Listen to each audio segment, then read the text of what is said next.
Hello team, welcome to another ATPGEO Politics video with myself, Jonathan M.S. Pearce. Thank you very much for coming to join us here at the team headquarters.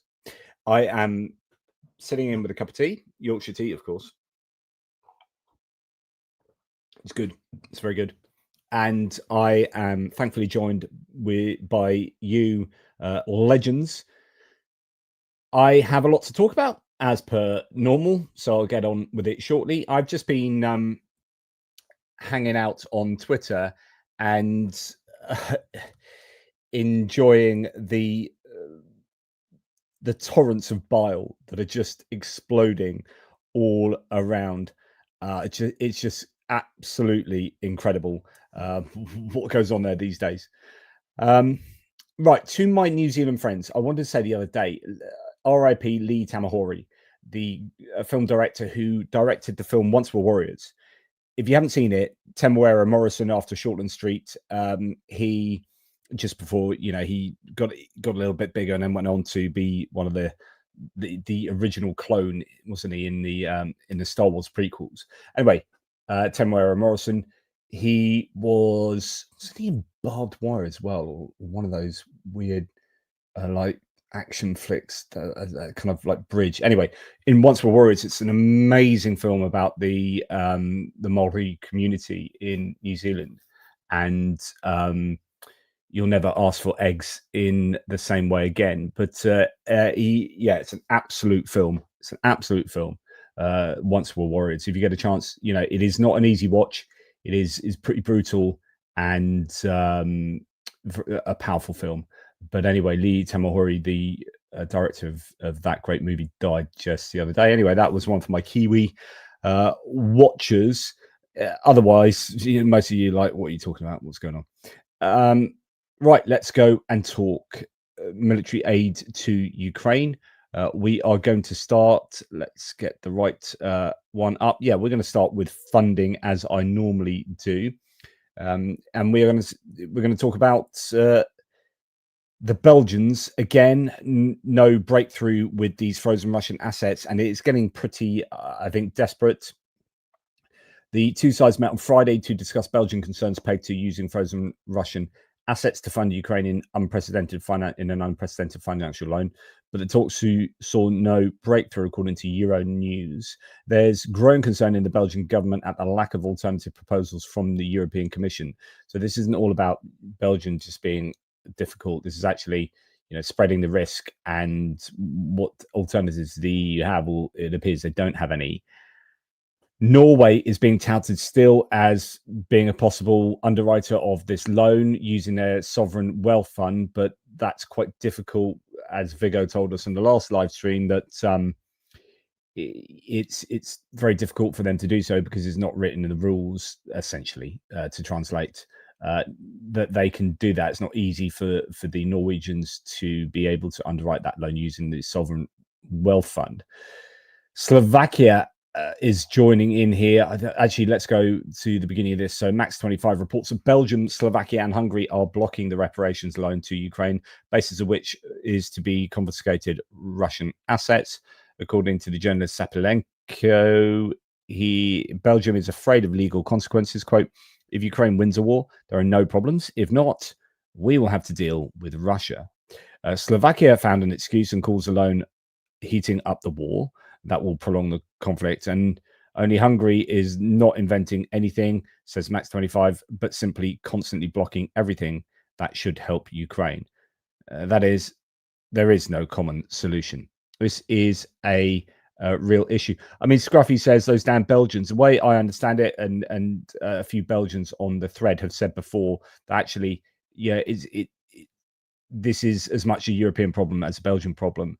The Belgians are just wanting there to be fair risk, the risk to be fairly spread across Europe. And at the moment, they are at risk of taking on the entirety of the risk for the 100 and however many billion it actually is in terms of the frozen Russian assets, because they're all wrapped up in, well, most of it's wrapped up in Euroclear in Belgium. And they just want, Russia prevails in a war and Ukraine doesn't, and Russia then comes knocking for that money, or there's some kind of legal some legal shenanigans took place, then Belgium wouldn't want to suddenly have to pay out $140 billion euros, sorry, on their own. So it is, yeah, it's a difficult one. There really desperately needs to be a solution to this because, as I said in the previous video, the IMF is looking to loan Ukraine a bunch of money, and that's contingent upon them being afloat. And they're only going to be afloat really with the big frozen Russian assets funding. So it's really important that that happens in order to release other funding. Ukraine, Ukraine is teetering, obviously. They need as much help as possible. This is the big lifeline, the frozen Russian assets funding. And, with that, they can really talk about scaling up production of all sorts of things. It's just, a real desperate situation. So Ukraine has activated the EU's Ukraine Facility instrument for the first time, unlocking $106 million for construction. The new mechanism sends funds directly to 242 frontline communities to rebuild schools and hospitals. So a bit more funding there, which is good news. And then we have the EU Council and European Parliament have reached a provisional agreement on a defence mini omnibus, which includes a decision to associate Ukraine with the European Defence Fund. The Council said in a statement the EDF was created to increase the EU's competitiveness and efficiency in the defence sector. So it looks like, I presume this is that big bunch of money, 150 billion first, and then maybe 800 billion in total of extra funding that EU countries can access through preferential lending, and then different countries, military industrial entities can tender for the work, the products, the contracts and whatnot. BAE Systems, for example, is one of the big British ones, wanted a piece of the pie, but of course Britain is outside of the EU, so we had to do some deals with Keir Starmer, did some deals with the EU in order to get closer economic and military ties in order for our entities to be able to bid for that. But then I think the EU is trying to make it, or they need to look after their own interests, right? So there is still some things to sort out there. But if I understand it, that's the Ukraine being in this kind of domain as well. The EU authorities have allocated around 9.5 billion euros to achieve these goals for the period of from 2021 to 2027. Granting Ukraine access to the fund will enable local economic operators to join the EU collaborative defence research and development activities in the future. The decision also paves the way for Ukraine's gradual integration into the European defence technological and industrial base. The EU, just like NATO, should really want Ukraine to be in NATO because it will bring expertise and experience and improve NATO. So NATO becomes a better defensive deterrence with Ukraine in it, rather than okay, we're going to have Ukraine in here, or that's going to be a burden for us. No, it's a net benefit for NATO. In the same way, the EU should look at Ukraine as being a net benefit, particularly in the area of defense, where if the Ukrainians are able to act within the the European Defence Technological and Industrial Base, they are going to bring their expertise and technological wizardry with regard to what they've been working on. They are the most experienced modern fighting force in the world, and that will be very useful for Europe, to be able to draw on that. Okay. Next reports, as I did a video on this yesterday, no change here. The US halts, I say no change. We'll come to that in a second. The US halts arms deliveries to NATO allies for Ukraine amid a government shutdown. So the government shutdown is now over its 40th day. According to Axios, citing State Department sources, the shutdown has frozen arms shipments intended for Ukraine through NATO partners. The pause affects deliveries of key systems, including AMRAAM missiles, Aegis combat systems, and HIMARS launchers. Okay. There's a delay there. We have heard that 8 Democrats have crossed the aisle to do a deal, at least a preliminary deal, although one Republican's gone the other way. So Rand Paul is voting no to end this government shutdown.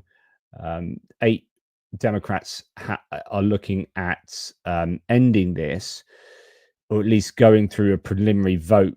You need 60 votes in the end to overcome the filibuster, and that is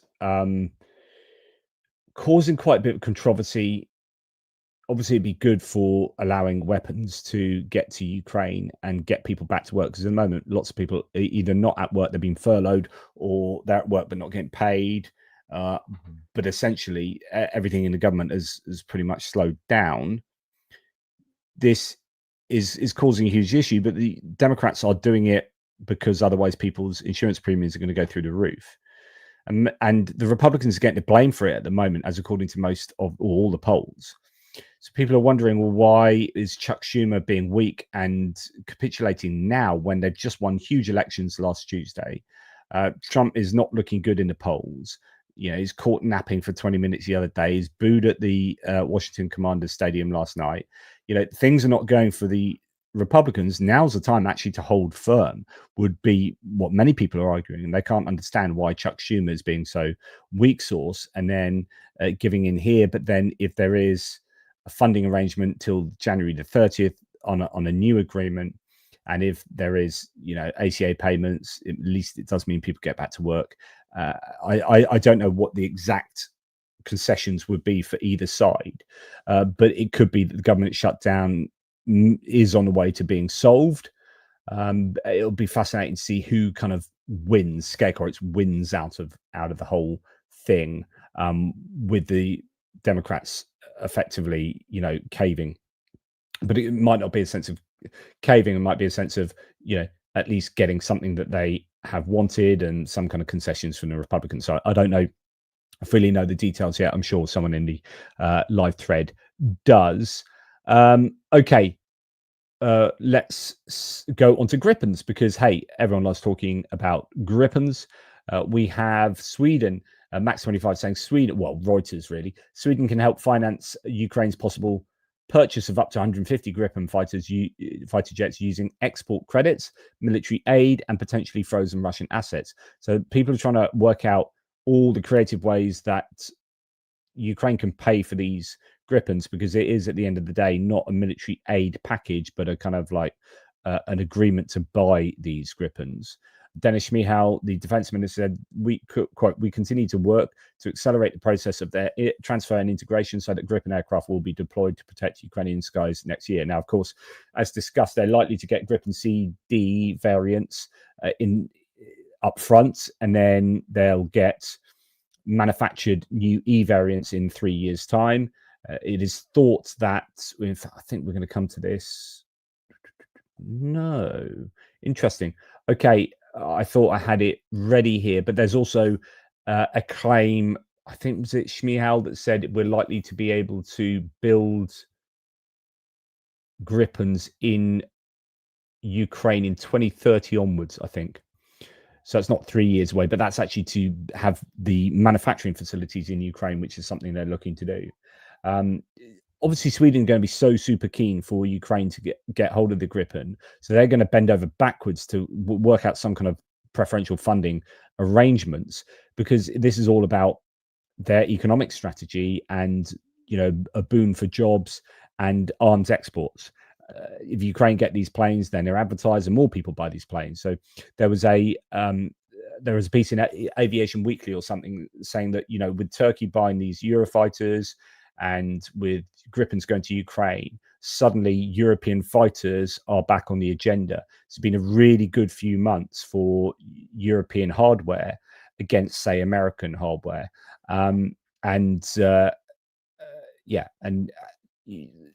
Sweden will no doubt be looking for any conceivable way that funding can be made available for Ukraine to buy these Gripens.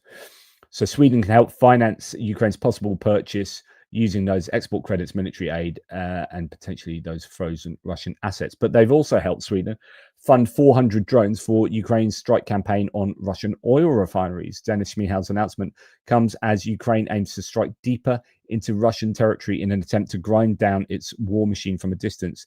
Now, we already know that Germany has been funding the long-distance strike drones. It was thought that they were probably Lutey drones that the Germans were funding.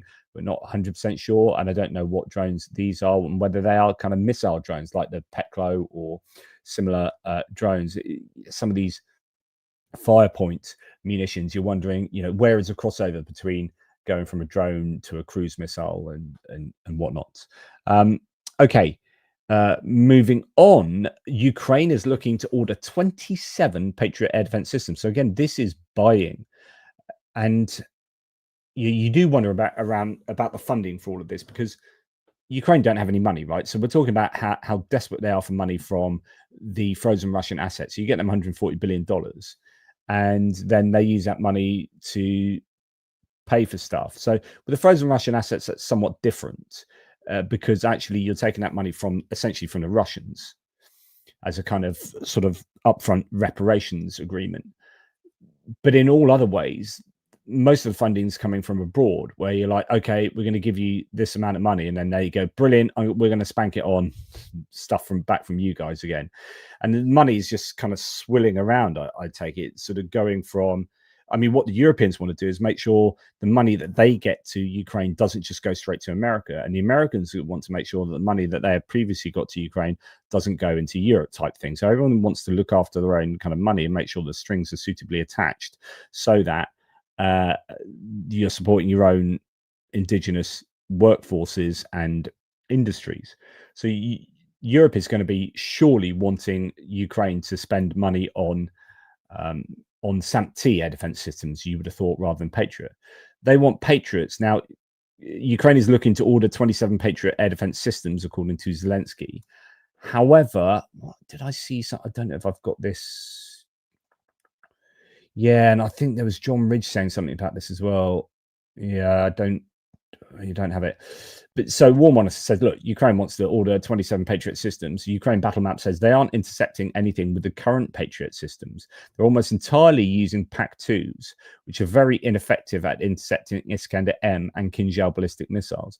Buying more Patriots doesn't address the problem, which is Ukraine not recovering PAC-3 MSE. So essentially, what your man's here is saying is that Ukraine need PAC-3 MSE, the missiles for PAC-3, which is the system that can fire at ballistic missiles, take down ballistic missiles.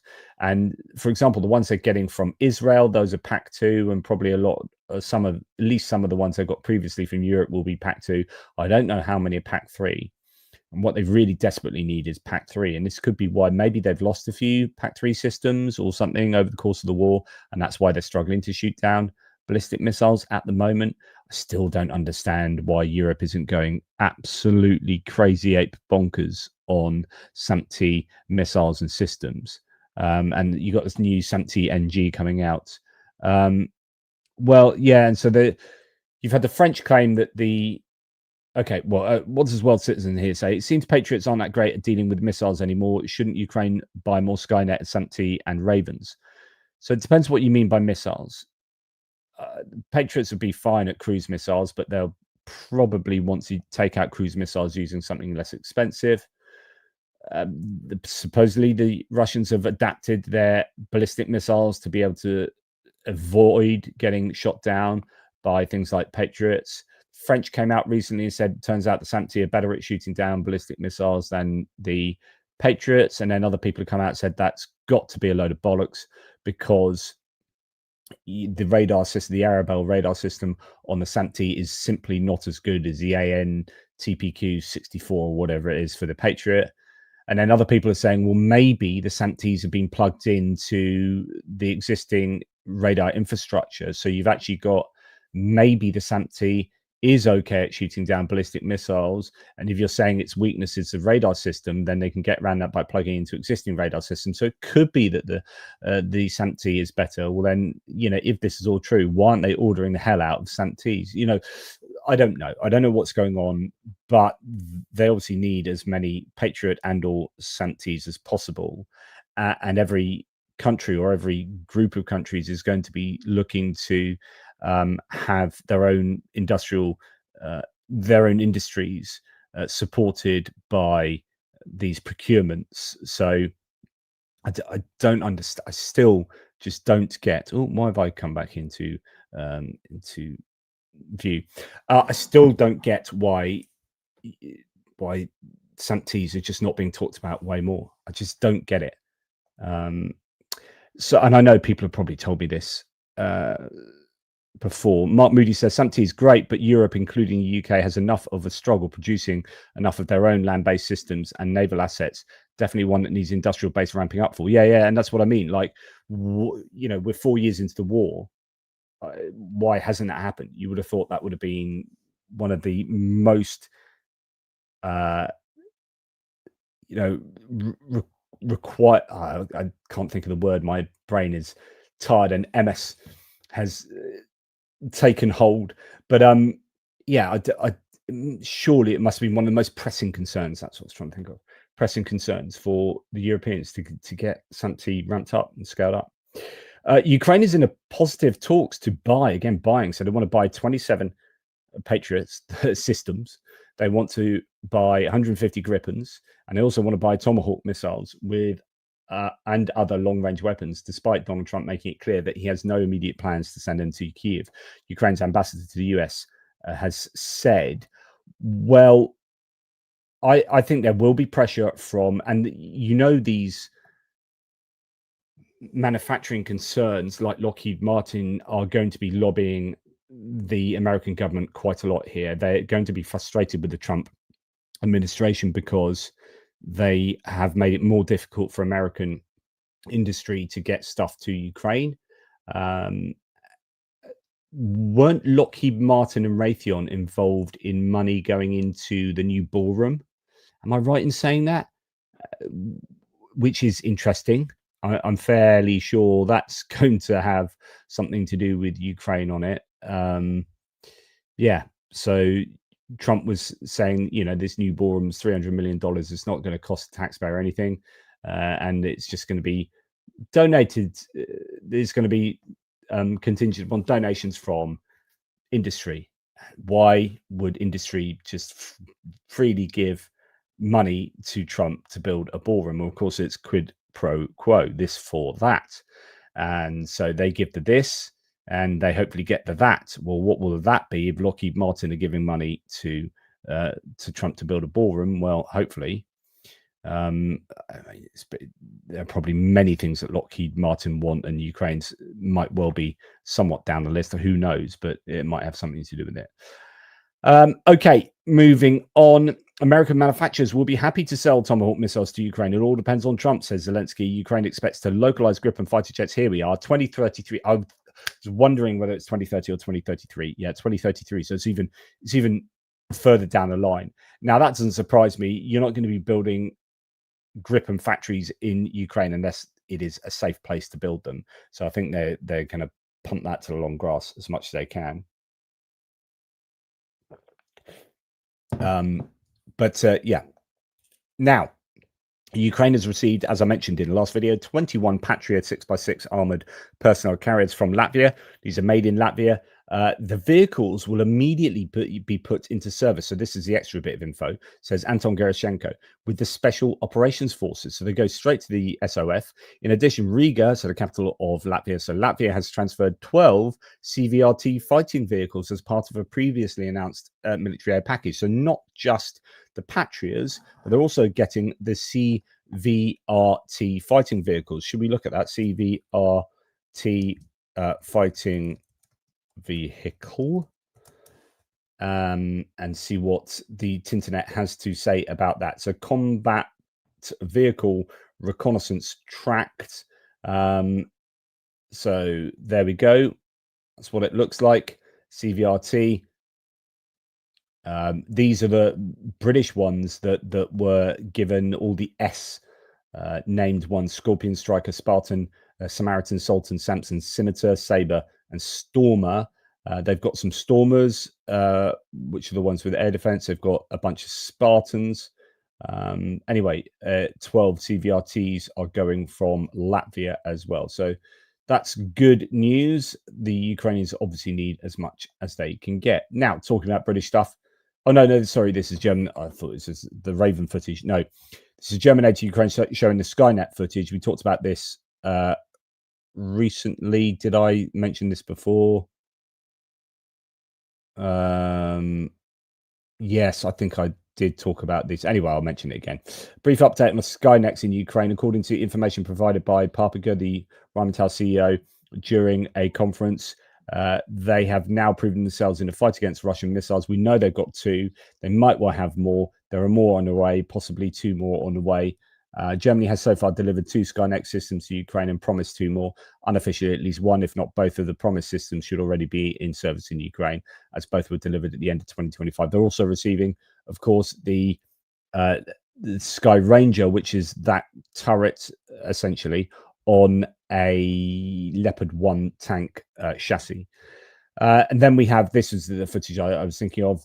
I showed you this the other morning. This is a Raven surface-to-air missile system made by the British from scratch. The Raven scratch built by British engineers in a matter of weeks has proven a highly effective low-cost system.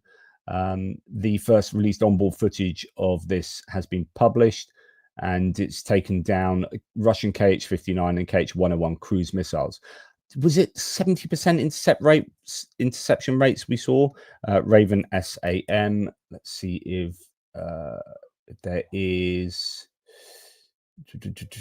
Yeah, September. This one looks good. How the British-Ukrainian Raven SAM system went from concept to combat in record time, adapted in record time. So is one of several unique solutions created for Ukraine under the FrankenSam program. Its design combines a Super Cat military truck platform with the ASRAAM air-to-air missiles adapted for ground-based launch. This rapid innovation allowed Ukraine to quickly field a compatible short-range air defense system tailored to its urgent wartime needs. So as I've said to you many times before, if you're going to fire an air-to-air missile from the ground, it has to overcome gravity, and it has to get up to speed, and it has to get up to speed from scratch rather than be at speed at the speed that a jet is flying. So it has to use up a lot of fuel, and therefore its range is massively inhibited. So these end up being short-range air defense systems. But the good thing is there are a lot of ASRAAM missiles kicking around the world, and that is why what they often do when they're trying to design solutions for whatever it is like, what do we have a lot of?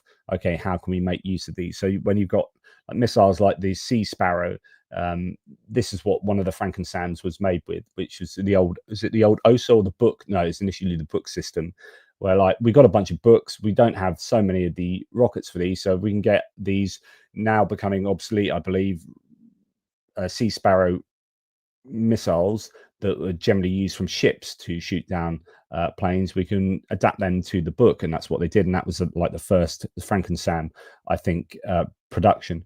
So remarkably, the adaptation from air to ground configuration was completed in record time. Actually, it's ground to air. Despite the unconventional nature of the project, the Raven system has shown high battlefield efficiency, intercepting difficult airborne targets with precision. The system has been particularly effective against maneuvering aerial threats, which traditionally challenge older air defense systems. The use of modern missile seekers gives the Raven system an edge in fast reaction and target interception. Performance assessments suggest the Raven system has achieved, a success rate of up to 70% against enemy air targets. Such results underscore not only the system's reliability, but also the skill of Ukrainian crews operating it under combat conditions. So that's all good news. We've seen the footage, the first footage from a Raven being used.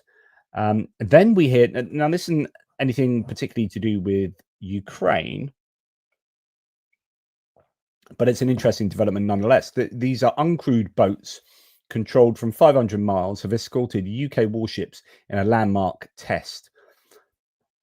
You are starting to see USVs, UAVs, UGVs, all sorts of drones be used in all sorts of different contexts all around the world. Everyone is learning from the war in Ukraine and is expediting the research and development of these weapons, knowing that, hey, hang on, we need to speed things up now because the Russians will be working on these to tweet, and the Ukrainians obviously too. We need to be learning from them and keeping pace. And the British there, obviously with a very big focus on maritime activities, have been trying to develop USVs and are integrating them already into the Navy. So that's really good to see from a British point of view. British troops have been deployed to Belgium to bolster defence against drone incursions, according to UK Armed Forces Chief Richard Knighton. He said that his Belgian counterpart requested assistance earlier this week and that equipment and personnel are already en route. While the source of the drones that temporarily shut down Brussels airport. Zaventem remains unclear. Knighton suggested that the order to launch him most likely came from Moscow. So people are not afraid to suggest that Russia is probably behind this, which I think is really important. No, I don't think so at all. Grunching says, "Oh no, Belgium again. We're looking like morons." No, I don't think Belgium is at all. Look, Belgium is a relatively small country on a sort of global scale, and its armed forces, although it's got a fairly active defense military industrial complex, to be honest, not everyone is expert at everything. It needs help. There are drones that are terrorizing or causing issues, at least inside Belgium, and this is what allies do. We get together. I mean, this is why we should all be in a big defensive alliance like NATO. Is that you come to help your friends at times of need, and by helping them, you also secure your own safety. So that's good news. I'm glad that France, Germany, and the UK have gone to help Belgium, and you would hope that Belgium would help us in similar situations. And with Russia, we just need to understand that Russia are a really big threat. So all for one and one for all, and all that kind of stuff. Right, as I reported again the other morning, the old Brittany fisherman here, I said Vive la France, and Berthold pointed out quite rightly that they might not say Vive la France because just like Cornish fishermen, they might have a big, I'd say nationalistic drive. I don't mean nationalistic, big independence feeling. So Brittany, very much like Kernow, like Cornwall, they have their own desires on independence. Old horsehair fishing nets. Anyway, I digress. Old horsehair fishing nets from Brittany, once used to catch monkfish, are now shielding Ukraine's front lines from Russian drones. 280 kilometers of repurposed netting sent by Kernik Solidarité is, I see Kernik. I wonder that. So Kernow, the Cornish word for Cornwall, is Kernow, and Cornwall and Brittany, as they're just opposite each other on the channel, they've got really similar cultures. I think that they've got a kind of a very, I wonder what the shared history is there, so that there will be a similarity between Kernik and Kernow. Kernik Solidarité is being stretched across trenches and roads, forming traps that snare drones like flies in a web. So excellent stuff there. Good news. Right, just seeing how you guys are getting on in the live chat there, talking about monkfish. So that's what we'd like to see. All sorts of conversations should be inspired by the absolute verbal diarrhea that I throw out there. Now, talking about France, fleet of VABs. So these are the now obsolete French APCs that basically French said about a year or so ago that Ukraine is going to get the first dibs on any obsolete material that is going to be replaced. And they had huge numbers of VABs, and that's just absolutely brilliant for Ukraine because they're going to be mincing through all of this kind of equipment very, very quickly. So a fleet of VAB, and of course that it's then useful that for any nation, it's useful to get rid of obsolete equipment because you can try and get Ukraine into the ecosystem of your own defense production, and they'll be looking for spare parts, and it's still good for the economy whilst also helping out Ukraine as much as possible. And then you don't have to dispose of these vehicles. Sometimes you sell them off to like somewhere else, maybe an African nation, or I don't know, nations somewhere else, but you certainly won't have to spend money on disposing of them. You can just offload them to Ukraine. So this fleet of VABs has been transferred from France to Ukraine. They are awaiting the addition of jamming systems and 360-degree protective cages. So that's great. Not just going to be sent in as is. They are going to be given some upgrades so that they're better able to cope with drones, essentially. Now, French aid to Ukraine says that, and I again reported this the other day, that Jean-Noël Barrot, the foreign minister, talked and welcomed the Sky Shield France initiative. This is something I think is so important. The French and any other nation who wants to help out, British, Germans, NATO really should be providing a no-fly zone across Western Ukraine to help support Ukrainian population centers and industrial centers. So he also announced that French diplomacy would carefully follow the work carried out by the Sky Shield France initiative, the authors of which met with Macron a month ago to discuss the technical feasibility of deploying military aircraft to protect Ukrainian airspace from Russian drones and missiles. Absolutely. I'd get them in there. I don't know if I just get a lot of helicopters in there, probably shoot down drones first and foremost. Just think it'd be slightly cheaper, but then they might not have the range. I don't know. Anyway, Ukrainian paratroopers have strengthened the protection of the Centauro B1 wheeled tanks, just like the VABs have received protection. The Centauro B1s have also received protection transferred as part of the military aid from Italy, and they should be getting a fair number of these, I think, so that they correspond to the realities of the Ukrainian battlefield. In other words, cope cages, that's for sure. I don't know how much else we can see on there. I can't see any reactive armor. So the explosive armor you put on in these sort of bricks on the side, and they explode if a projectile hits them, but they explode outwards. So the projectile that's coming inwards gets exploded backwards, if you like. Sounds counterintuitive to put explosives on you as armor, but there you go. So anyway, the Centauro B1, they are already being utilized, it appears. So that's great news. Also shows how desperate Ukraine are for this kind of equipment. Okay, so Zelensky, now we're going on to Ukrainian indigenous stuff here. So just Vigo says ATPGEO, like the old Peugeot 304, Renault 4, etc. They are perfect for desert regions in Sahara due to their simplicity and reliability. Offloading old stuff does benefit someone somewhere. Yes, this is true. A lot of French stuff does go. The reason I chose Africa is because France has a lot to do with Africa.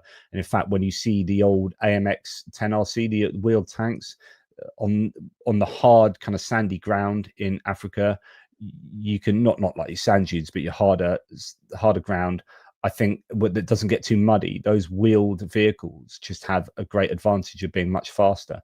I don't know if that was something to do with why they were designed as well, that connection to Africa. Anyway, absolutely. I am sort of speculating a little bit there. Zelensky says Ukraine is scaling up domestic production of Mavic-type drones, which helped eliminate 25,000 Russian troops in October. Wow, the worst since February 2022. Fighting is fiercest near Pokrovsk, where 314 Russians are concentrated and over 220 assaults have taken place in just 3 days. Wow, now that's data from 3 days ago. There's a lot of talk about Pokrovsk. What's going on there? Are they encircled? Are they not? Have they actually successfully done a rotation in Myrnogorod? And if so, what does that mean? Does it mean they're trying to hold on to Myrnogorod or not? Who knows? Somewhere to keep a close eye on. But they're trying to scale up domestic production of Mavic-type drones because they don't want to be dependent on China. I mean, the problem here is, okay, so the Chinese apparently are strangling the supply of Mavics and drones and drone components to Ukraine by favoring Russia. Ukraine wants as many drones as they can get, so they necessarily rely on China.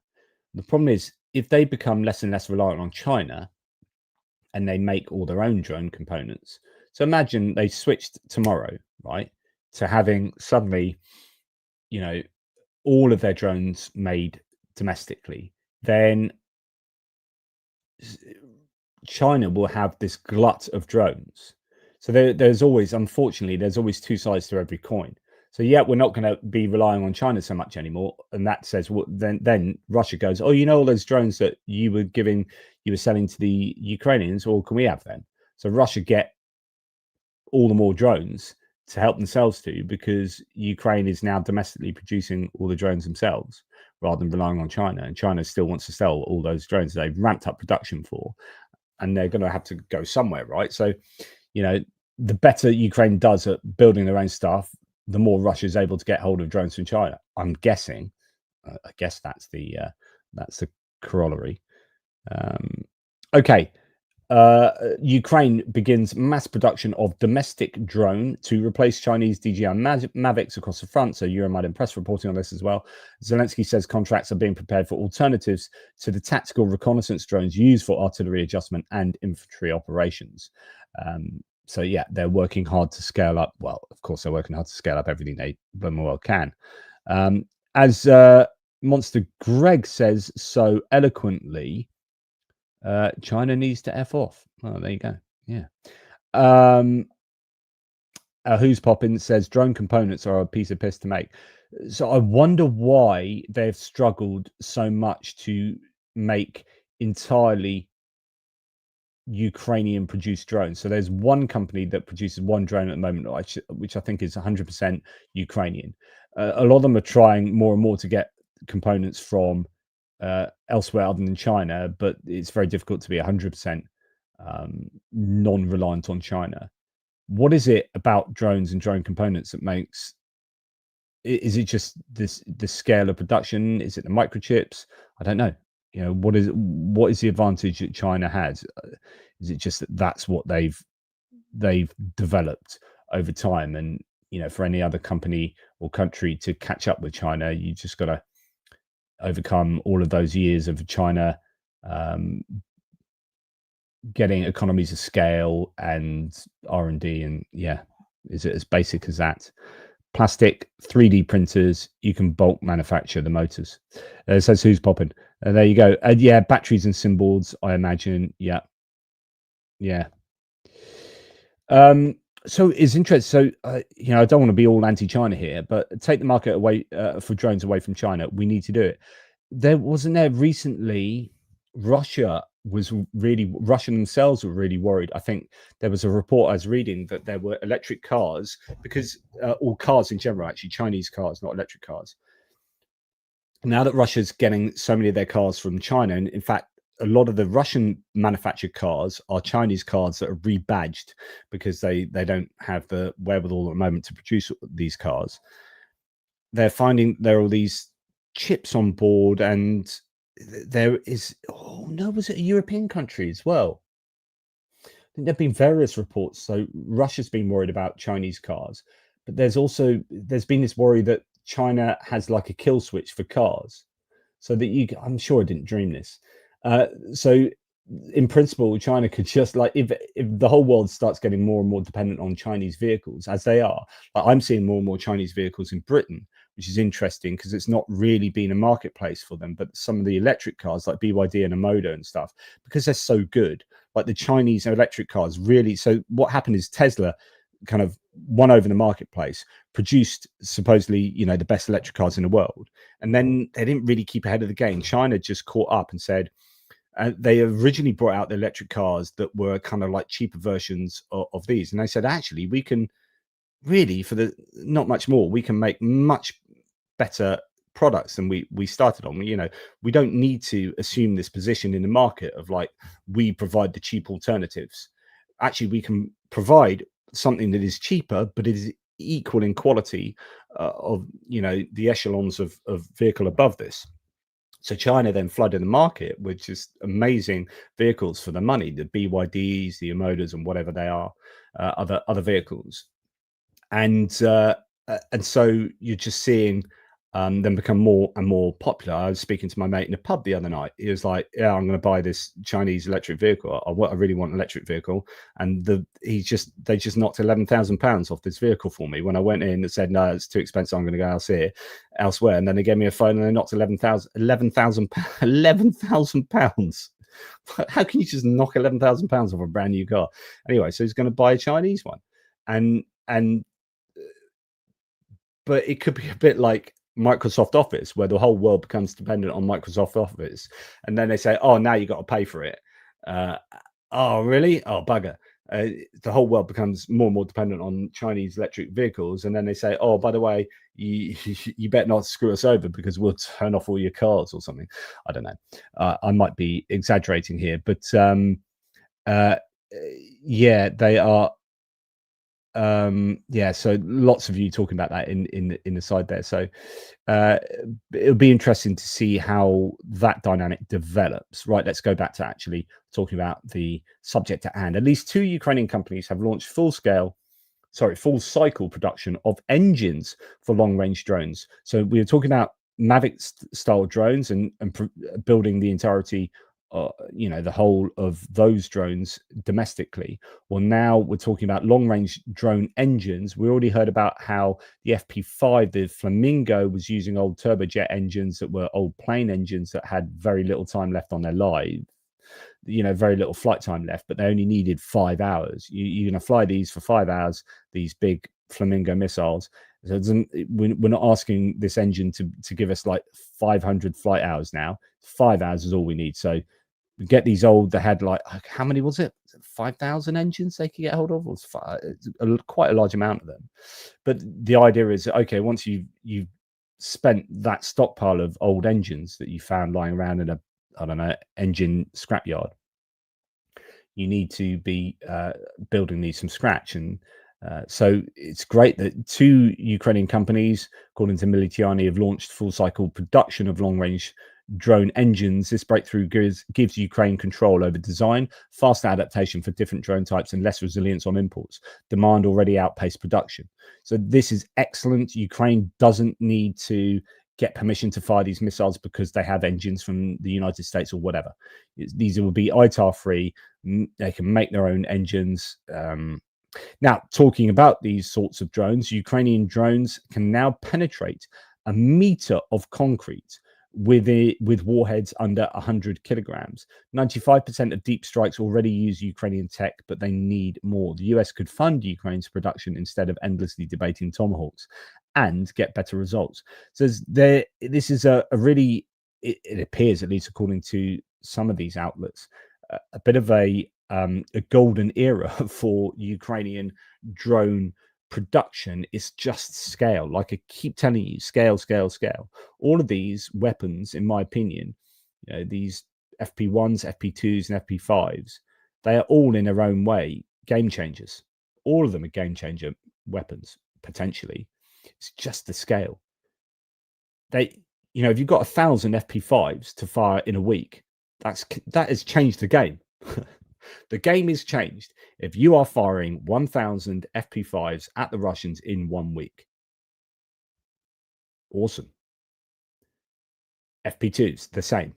FP1s, the same.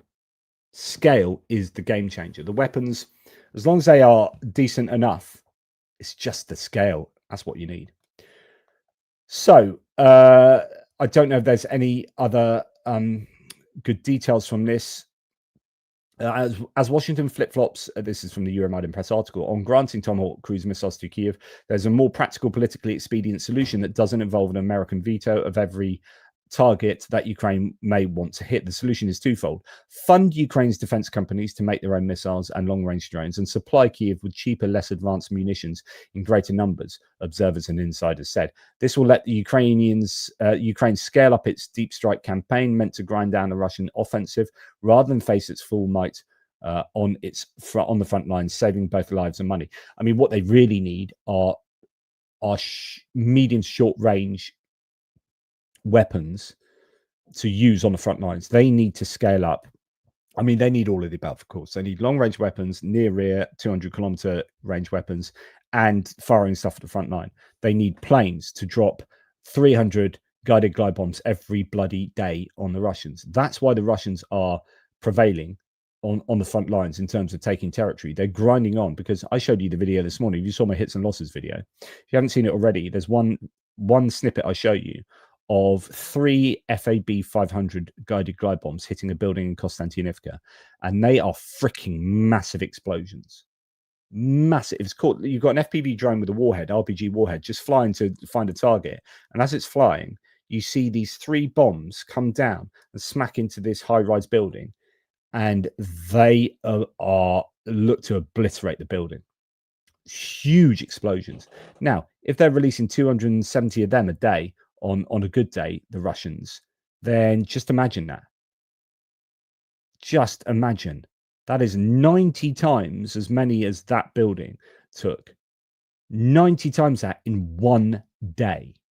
Right, they're not all accurate. They don't all, they're probably a range of explosive warhead capacity, so on and so forth. But, you know, that is why Avdiivka was lost in the way that it was lost. That is why the Russians are largely advancing on the front lines, because Ukrainians, what do you do when you're hit with a barrage of massive guided glide bombs?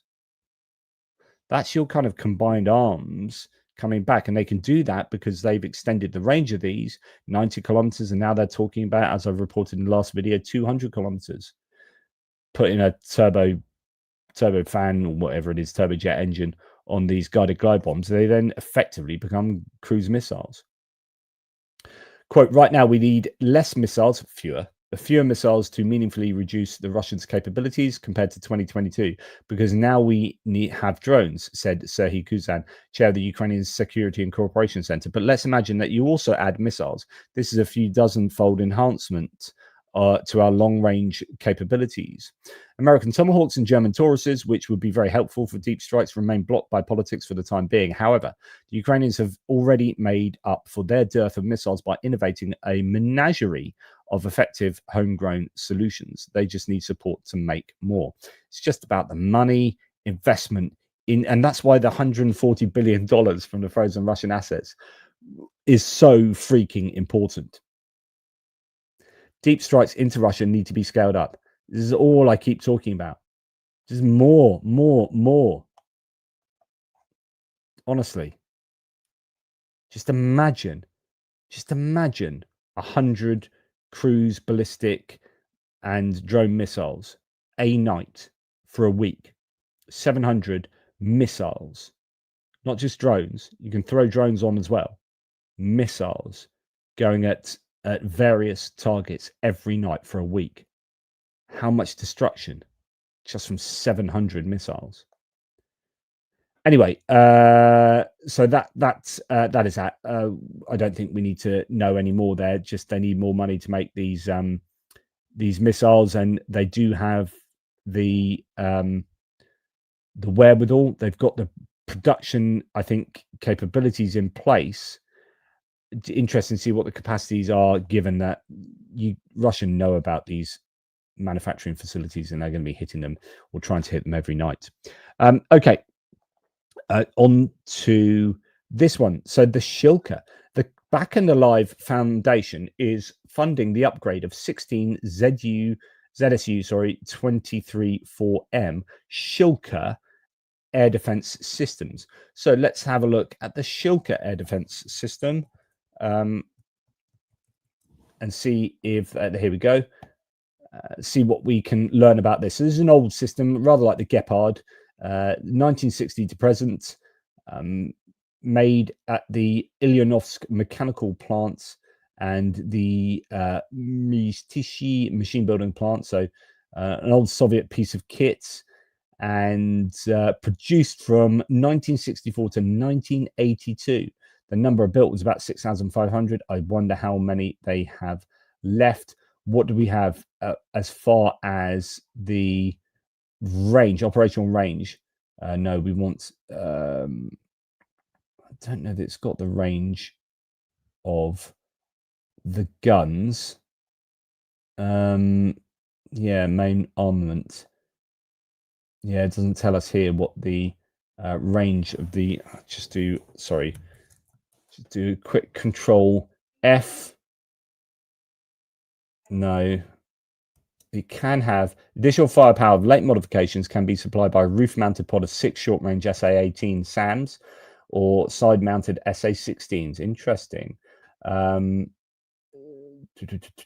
So this, right, muzzle velocity, 1,000-meter range there.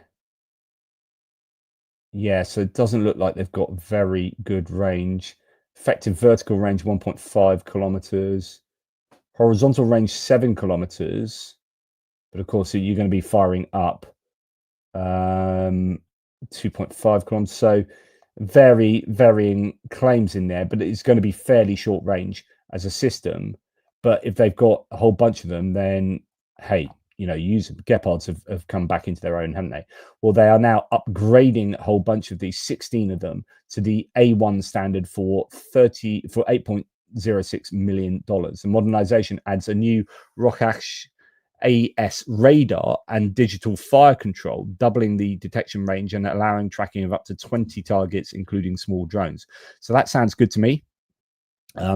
Improve what they have and make them better able to track, acquire, and take down these targets. So good stuff. Finally, in this section, Ukraine is reopening some weapons exports to trusted partners with revenue funding its own military production. Talked about this a number of times. Frontline requirements come first. Exports require confirmation that the equipment isn't needed by Ukraine's forces. So you can only sell this stuff abroad if you can show that Ukraine doesn't need these. One of the things they were talking about originally in terms of selling equipment abroad when they lifted the restrictions was USVs, unmanned surface vehicles. It appears that they aren't as widely used or usable as you would like, maybe, that the production capacity outstrips the demand in terms of using them.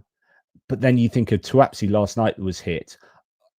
I'm forever just thinking, well, it's just about scale. So, and I've said this before, why not send 50 of those USVs at Tuapse and really properly take out the port? But there might be a maximum number you can send with operators, bandwidths and frequencies, and however you control them. So that could be that you just can't send 50 of those Magura style USVs or whatever at Tuapse. But it looks like, we don't really know the details. It looks like there was a significant explosion in Tuapse last night. The Russians admitted something and then deleted it, I believe. But we don't really know what was hit or not. So this selling of arms abroad, Ukraine largely suspended arms exports after Russia's full-scale invasion, redirecting all production to frontline needs. The renewed system reopens that channel under stricter oversight and updated procedures, prioritizing trusted partners. According to the NSDC Secretary Rustem Umarov, the Presidential Strategic Advisor Alexander Kamyshin, the renewed export procedure will apply primarily to countries that have signed bilateral security agreements with Ukraine. The announcement was made during a meeting with journalists, Ukrainian Defense Port Militiani reports. Under the renewed system, Ukrainian defense companies with surplus production capacity will be able to apply for export licenses through the State Service for Export Control. Approval will depend on confirmation that the equipment is not needed by the military. Private producers will have flexibility in how they export, either via state intermediaries, private firms, or independently if authorized. The NSDC will maintain a list of approved partner countries, ensuring exports remain within trusted networks and under strict post-export monitoring. Such an approach provides a double level of control, technical and security, the official said. They also underlined that exports will not come at the expense of the armed forces. Quote, if the military urgently needs this weapon, the export license can be suspended or cancelled. And obviously this then puts money back into the coffers of these companies that then can produce more for Ukraine, bring down the price, or I don't know, the money comes back into the public coffers at all, or just to the private concerns that are making these weapons, or whether some of these entities are state entities like Ukroboronprom. I don't know. Right, moving on to the Russian subject, the Russian weapons here. Sorry, I'm just kind of half reading what you're also saying in the live chat. Yeah, so interesting. Pirate says ATPGEO, effective range for the Shilka 1.5 kilometers, but with a new radar, I think that can improve. So effective range would be, at something high up in the air, but 1.5 kilometers isn't that great, but it's better than nothing. Bearing in mind that drones are now starting to fly at sort of 4 kilometers and maybe at times at 7.5 kilometers. We saw an interceptor drone take out a Shahed at 7.5 kilometers in the air.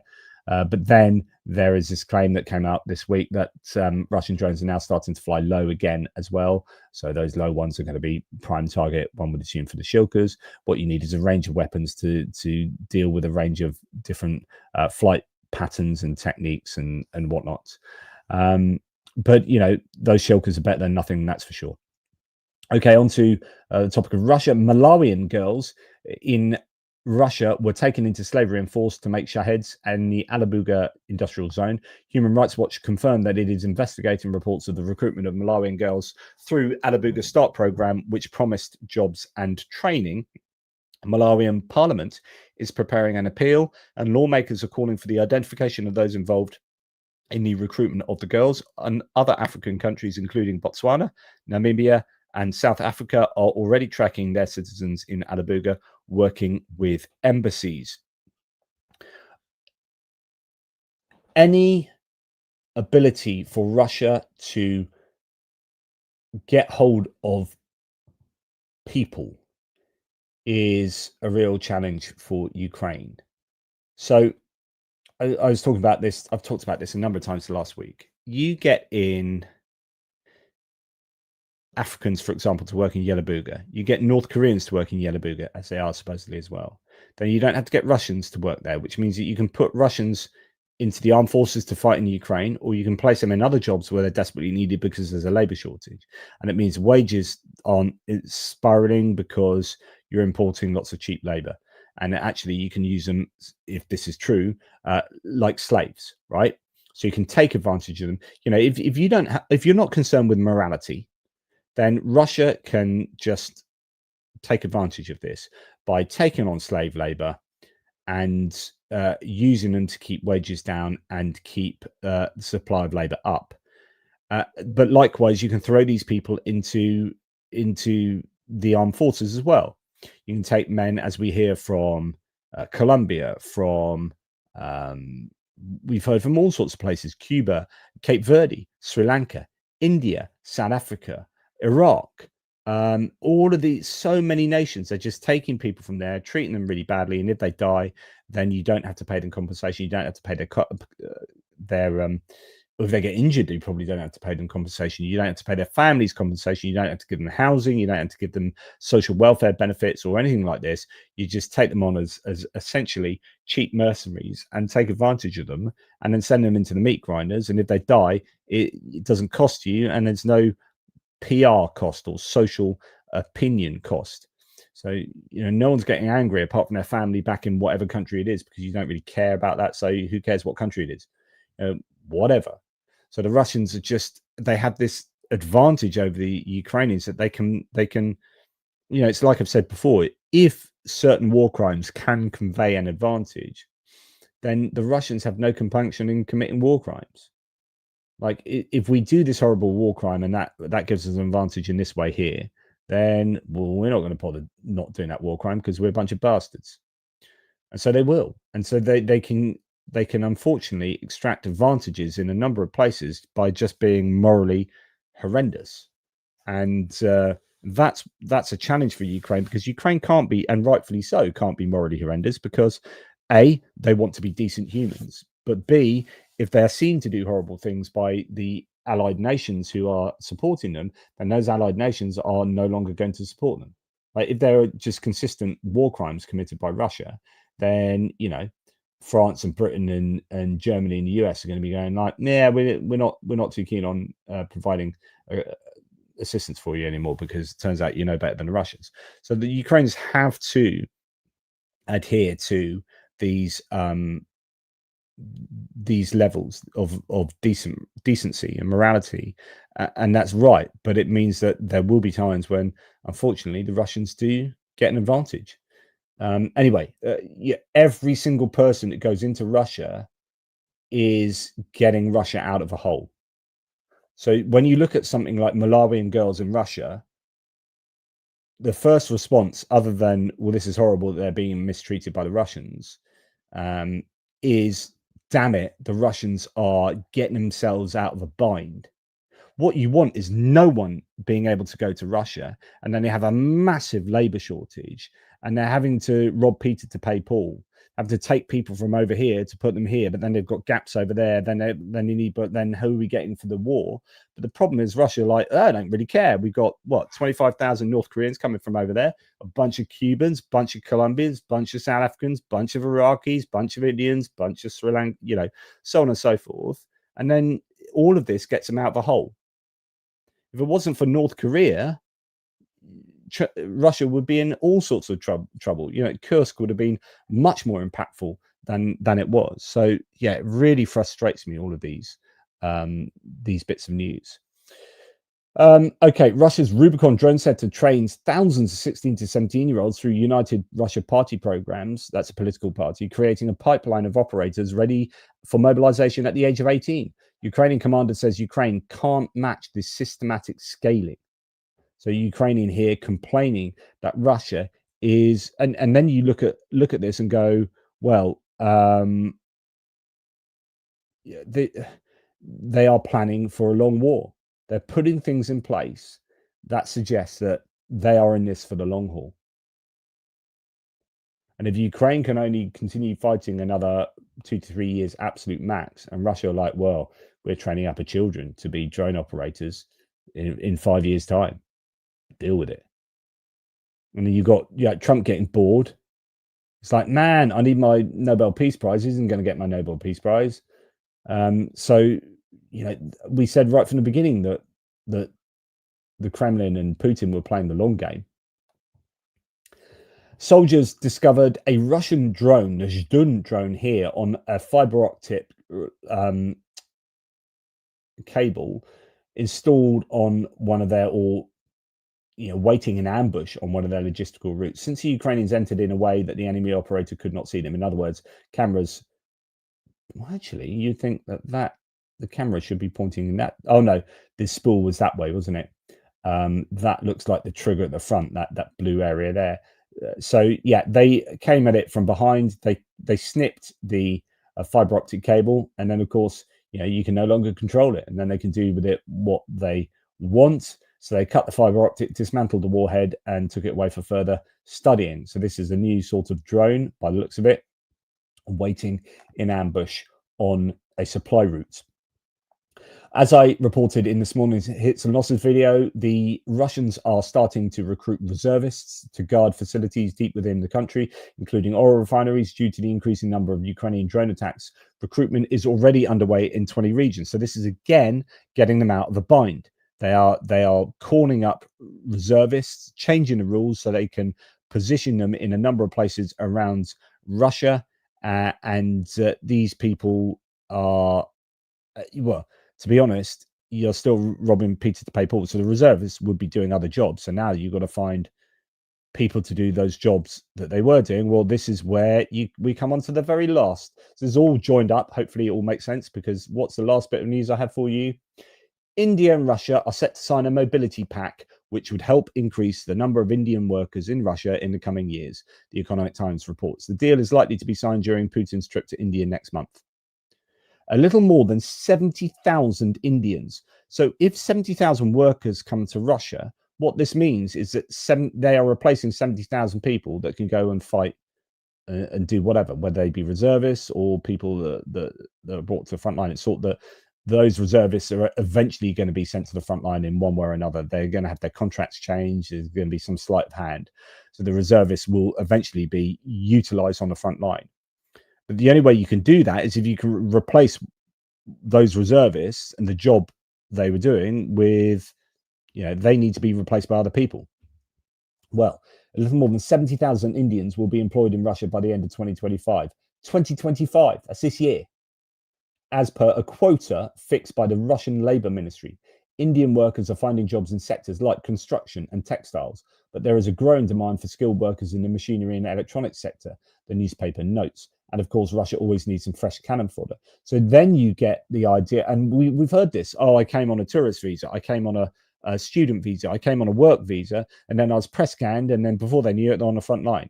So those 70,000 Indians, wouldn't surprise me if many of them ended up on the front lines as well. So it's not that they're replacing people who are going to the front lines, but actually they're brought over in the guise of that, but they end up fighting on the front lines themselves. Again, This is 70,000 people. Essentially, it's just, two sides of a square. Like I've said, this is 70,000 people that the Ukrainians now have to kill. It's like, this is why I rang the alarm bells on the North Koreans coming in to fight for the Russians in Kursk. So I said, every one of those North Koreans are soldiers that the Ukrainians have to kill, and you can say they're not great soldiers, they're not very well trained for this, or don't have great equipment, or whatever. Give them a gun, tell them to run at the Ukrainians. The Ukrainians have to kill them or be killed. Right? So those North Koreans, that should have mobilized the world into doing something. And now Russia's just pulling people from all over the shop. All of this prolongs the war. All of this, every single one of those people should essentially be seen as a soldier.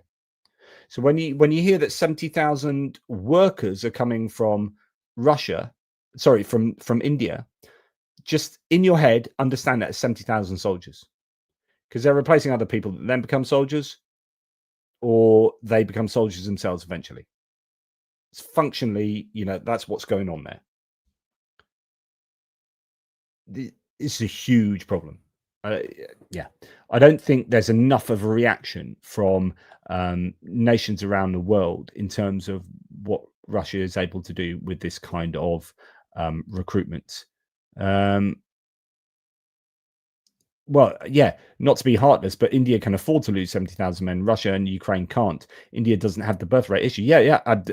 It's not heartless. No, you need to understand all these things. Yeah, absolutely.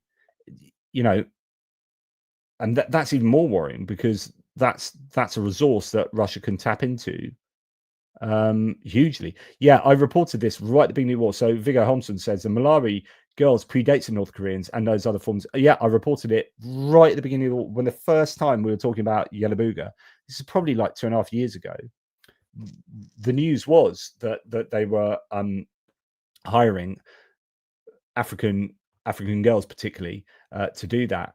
As well as it being part of the local kind of sixth form college. They had like kids, like 17-year-olds, basically building these Shahed drones as part of their like courses or whatever. Yeah, it is. I think it's really, really worrying. These numbers of people that can go to Russia should not be ignored. It's a real concern, and I do think that there needs to be, I said this the other week, there needs to be a category change in how allies are supporting Ukraine. If we don't start getting serious about this, like proper serious, as in no-fly zones in Western Ukraine, and just helping Ukraine as much as we possibly can with really big weapons, like Tauruses and Tomahawks, or like giving them the ability to build an absolute ton of those FP1s, 2s, and 5s, we're going to regret it. It's now or never. I really think we're in a really important part of this war where some serious decisions need to be made, and if we don't make them to the benefit of Ukraine and to ourselves, then things can go south, because Russia doesn't really give a crap about utilizing all sorts of people. This big decisions need to be made. Yeah, and and this is where you get into dilemma. So Michael Vuchar, who's got quite a critical view on, say, China and India from a Canadian point of view, says it's time for the Europeans to follow Trump and slam the door on the Indian terror state. No to signing free trade agreements.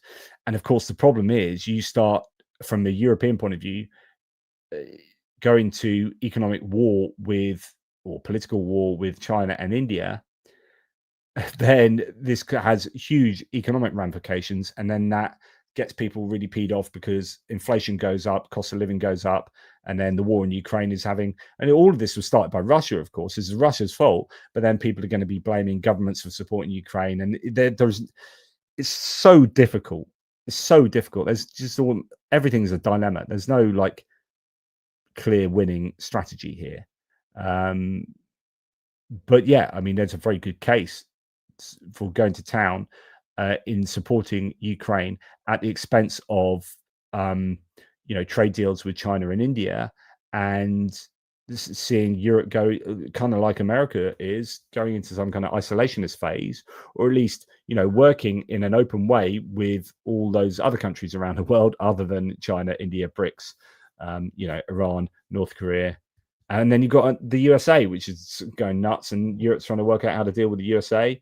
And at the moment, in the UK, it's just absolutely fascinating what's going on at the moment concerning the BBC thing. I don't think they understand how significant the BBC scandal is at the moment. And I know loads of people on my video that I did on the BBC scandal last night, loads of people weighing in saying, look, I'm not a fan of the BBC. They're biased, blah, blah, blah. Just, so on and so forth. People bring their own baggage in. But if you just take a step away and look at it from a macro point of view, there is an awful lot of other stuff going on concerning it. Just a couple of things on that. You got Caroline Levitt here today saying BBC News is dying because they're anti-Trump fake news, and everyone should watch GB News instead. So this is what Caroline Levitt has said today, or in the last 24 hours. GB News is absolutely loving it. They're just 3 of the 4 panelists on GB News have the audacity to suggest that BBC News is not trustworthy. It's a bit too biased. BBC News deserves all the criticism it gets. They're doing things that need scrutinizing and they don't like it, says GB News, which is half owned by 500,000 shares in it by Nigel Farage. Is that correct? Nigel Farage has his own program on it, which Ofcom hasn't punished him for. So the regulators allow a politician to have his own program on a news channel as if this is going to be objective news, right? And then they're complaining about bias from the BBC. The BBC would never allow that to happen, right? And yet GB News, which is just I think a horrendous news channel. For example, Jamie McIver here, who's slagging off the BBC. The BBC has lost the trust of the British people, says this former Conservative councillor who was kicked out of the party due to misconduct, and instead of calling a by-election, defected to Reform UK, and he's not paid back his bounce-back loan, and his business record shows huge mismanagement. And he's saying the BBC's lost the trust. So it's just everyone's opportunistically piling in. Here we've got GB News saying the BBC is little more than a propaganda channel. Literally, GB News is like the most overt propaganda channel. So everyone is going to town. You've got loads of people saying they're not going to pay their license fee now. This is a real issue, but actually it's bigger than that. And I just want to explain how it's a little bit bigger than that. If you have a doubt, says Peter Jukes in the Byline Times, that MAGA attack on the BBC is not coordinated, so MAGA attack, he's talking about the American attack, is not a coordinated attack, read what GB News' owner told the US, quote, "We need you to come and save us, to rescue us. You are making America great again. We need to make Britain great again." So this obvious overt appeal to the Trump administration to save the UK from GB News. And then you've got Caroline Levitt saying what she said.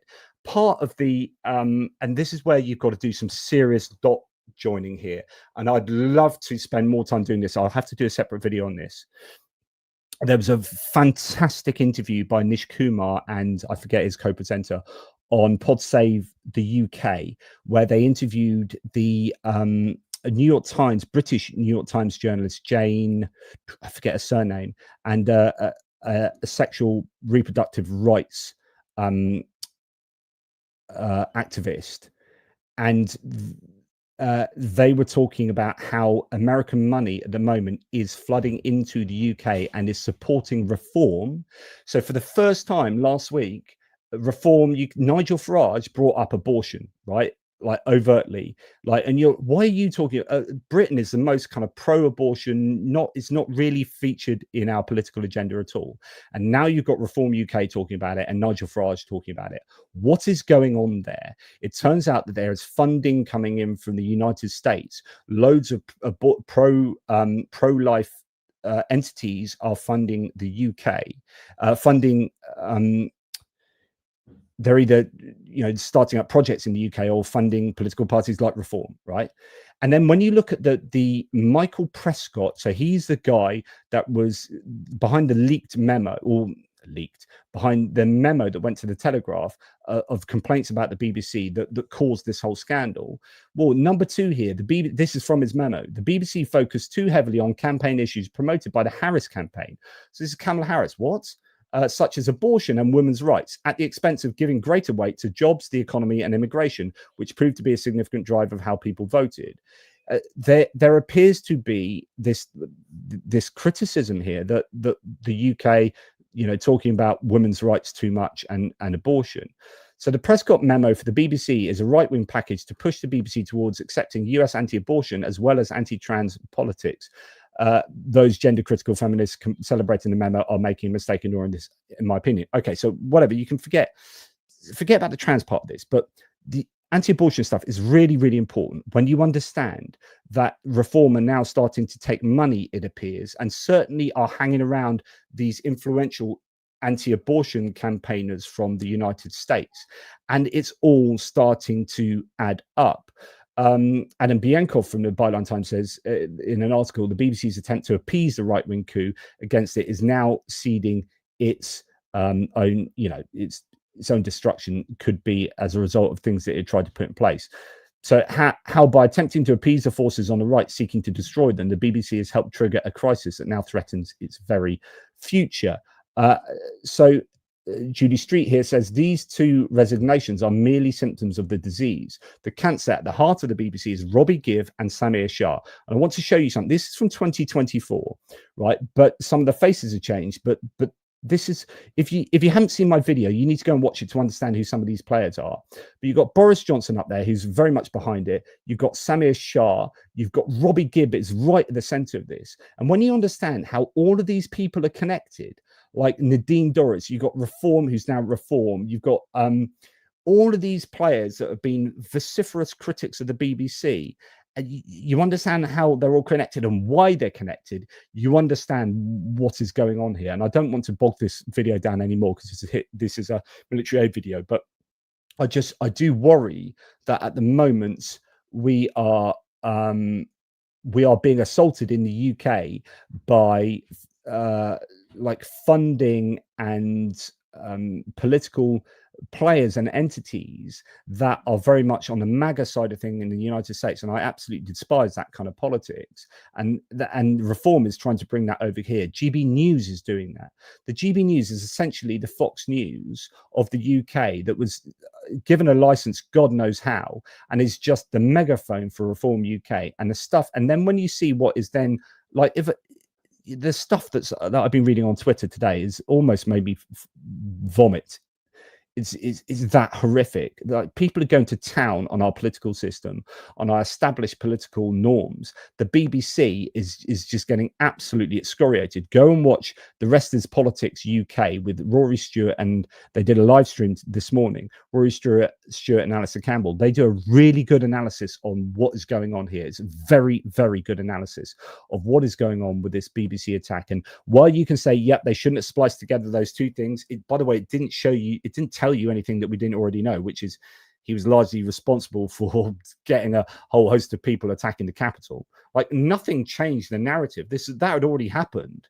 What they did is they took 2 points of his speech from an hour apart, they spliced it together, which is not cool. That, you should at least tell people. I'm not justifying this, but when you look at what like Fox News do and GB News do on a daily basis, you're like, really? Like, you're going to town on this.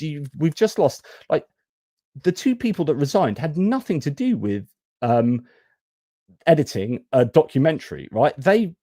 What a success for Boris Johnson, the people that hate the BBC and Reform and GB News. They're like, we have done it. We've got two of the top dogs of the BBC to resign over a bit of editing that they weren't at all responsible for. They're ultimately responsible. They're not going to know. So, and this is unfortunately, the BBC just didn't know. They did an absolutely horrendous job of dealing with this. That what they should have done, Tim Davie, the Director General, should have come out and said, right, this is bad. We're going to look at the editorial team that did that. We're going to look at the producer of that documentary, and we're going to hold them to account. No one said anything about this at the time of the documentary, by the way. This has only just come out now. Like, no one gave a crap about this documentary like 10 months ago, 12 months ago. No one cared. It's 12 months old. There's like tiny little bit on it that didn't change the course of anything, and it's a bit disingenuous, but it's not as big as people are. And you director generals resigned. It's an absolute win for the right here. He should have sacked a bunch of editors, and that Panorama documentary producer. They should have been the fall guys, not him. So the reaction to this has been really poor from the BBC, in my opinion. But you've got to watch Reform. Go and look at what they're actually doing. So Reform Council in Kent, for example, absolute disaster. Reform Council up in Lancashire, councillor in charge of care homes is going to shut council care homes, forcing residents to move to private care homes, not run by the local council. On an unrelated note, though, the same Reform councillor is also the owner of multiple private care homes. Okay. And it's like the same, it's like MAGA politics in the US all over again. It just, it depresses the hell out of me. Anyway, I need to go to, and thanks to Benny Pie, who's popped in behind the live chat here to have a look at some of the comments that I might be missing here. So let's say a big, healthy thank you to Jesper Peterson. Thank you, my good man. Some Danish love there. The Pirate gifting some ATP Geopolitics memberships. Thanks, man. Appreciate that hugely. Karen from Canada. I've been wondering if, indeed, Canada is waiting for SCOTUS tariff decision before announcing decisions to buy Gripens. We don't want more backlash. Ooh, interesting. So SCOTUS, the Supreme Court of the United States, is going to make a decision, I presume, on tariffs because at the moment, interestingly, the Senate has voted against Trump's unilateral decision-making on tariffs. So all sorts of chaos is going on at the moment concerning tariffs. But yeah, it could be that there's a SCOTUS decision sometime off. And if that goes south for Canada, then they might just say, we'll blow it. We're not going to buy those F-35s off you. We're going to buy Gripens off Sweden. The Pirate, let's get ATP to 100,000 subs, please. Thank you. I really do think, I know I bang on and I'm not everyone's cup of tea and blah, blah, blah. But it's interesting when you look, I remember when I had more subs than Greg and Prof. Gerdes, right? And then they've got like 100,000 more than me, each of them. And I'm like, what have I done wrong? And I know I'm not for everyone, but I also think because so many of you complain about, I know every YouTube channel has issues with notifications, but I really do think YouTube is strangling me somehow. Yeah, I'm positive of that. But anyway, thank you very much, Pyro. I really do appreciate that. Mark Moody, I seen as I'm live for a change. Thank you, Mark. That's really kind of you. I do appreciate that. Is that an F-35 t-shirt you've got there? Let me know. Pirates, to your Ukrainian Xmas ugly sweater. Cheers. Oh, that's a nice idea. A Ukrainian Christmas sweater. Oh, that's an interesting one. I have to a word to Mark and Olena and see if they know a good Ukrainian knitwear, Christmas knitwear company. Thanks, AJ Simo, for gifting 5 ATP Geopolitics memberships. You're also very generous. Right, Viggo Holmson. Fun fact, although the Russian constitution was the first to abolish slavery, they're one of the few remaining nations where de facto slavery is not only accepted, but quite normalized. If you look at the slavery stats, Russia is terrible. Russia has a real issue with modern slavery. That's a really good point, actually, Viggo. Yeah, so if you go and research those stats, if I remember correctly, they're very, very bad. Rob Whittle, why doesn't the UK London City kick off the frozen assets and that gets 25 billion to Ukraine in 2026? The UK is not in the EU, so Hungary can't block it. 25 billion is a lot. So are you saying that we've got 25 billion in frozen Russian assets? I can't remember exactly how much we have. We've got considerably less than obviously the EU. But yeah, that we could actually do that facility, but not be vetoed because we're not in the EU. That is an interesting one. Yeah, I hadn't thought about that, Rob. Not bad. I have to think more about that. By the way, talking about London, I love how Sadiq Khan gets attacked for being the London mayor, right? And everyone's saying, oh, how London's terrible, because again, on social media, everyone shouts about how, you know, people are stabbed and this is terrible and London's terrible and oh, it's not safe. And you get MAGA people saying, oh, I went to London, it's not safe or whatever. And it's like, okay, major crime has gone down in many ways and this and that, and look at the stats compared to 1990s now or early 2000 now, it's vastly improved and blah, blah, blah. London has voted the best city in the world for the 11th year in a row just now, this last week. And Sadiq Khan's like, screw you guys, like we're doing something right because we just beaten New York and we just beaten Paris and we are the #1 city for, you know, all these metrics in the world, so screw you. But anyway, I just thought I'd throw that one in there. New, thanks Jonathan for your hard work. Thank you for your hard listening and watching. I appreciate that, New. Appreciated. Michael Future, thanks for your Canadian love, my good man. I really appreciate that. 5 ATPGEO Politics memberships, as well as Zeb Carter. Always good to have Zeb on side as well. Thank you, Zeb. And thank you to all of you. Indeed, let me take this opportunity to thank you more formally, like I did in my last video. Please go and check my video thanking you for the fundraising that has been done. All these amazing people like Peter Kluken and Michael Winkler and David Sengelman and all of these amazing contributors, David Lewis, consistently every campaign, just helping out in a massive way, but also all the people that help out in the small ways, the few dollars here and a few dollars there and everywhere in between. Thank you so much for everything you've done to support Ukraine. Thank you guys now for keeping the lights on here. I really appreciate that. We are just about to start a new campaign with Zigazpour for a quad and I've just had, you know, I sometimes slip out quad bike, and some of you in the live chat in the threads on my videos are like, you can't say quad bike because quad's got 4 wheels and bicycle 2 wheels, so you can't say quad bike. And you're absolutely right. And so they then hit me with we're going to do a quad bike campaign fundraiser, and I was like, I think you'll just find you shouldn't, if you on your webpage have called it quad bike, I don't think you should do that because quad means it, and I had to do a whole English lesson on quads and bicycles. Anyway, see, I do read your comments and do take them on board. So there you go. Right. So I have, Benny, I thought Benny was talking to me about something just going on now. No, that's something else. Thank you very much. What do we call them? So I then screen grabbed the AI section, the AI answer to this, and the AI was like, yep, technically this is a problematic term, so you should call them quads, ATVs, all-terrain vehicles. That's what most people, that's more of an American term, ATVs, and quadricycles. I was like, I've never heard that term, that's a load of rubbish. But there you go. Anyway, that's enough of me banging on. Quad cycle, someone says. AI said quadricycle, which I thought was a bit of a weird word. Okay, thank you, take care, and I'll speak to you soon. I appreciate all your support. There is probably lots going on in Ukraine at the moment that I've missed out on that's very newsworthy, or there might not be. There were these strikes on Tuapse last night that I'd love to know what the details are there. Since it looks like that at least one USV unmanned surface vehicle got through and was able to damage the port. Certainly there's a big explosion, but it looked like it might have gone into one of those big jetties, the big rock jetty things, but I'm not 100% sure. So that'll be one of the hopefully bits of information coming out. Thank you to the mods in the chat, really appreciate it.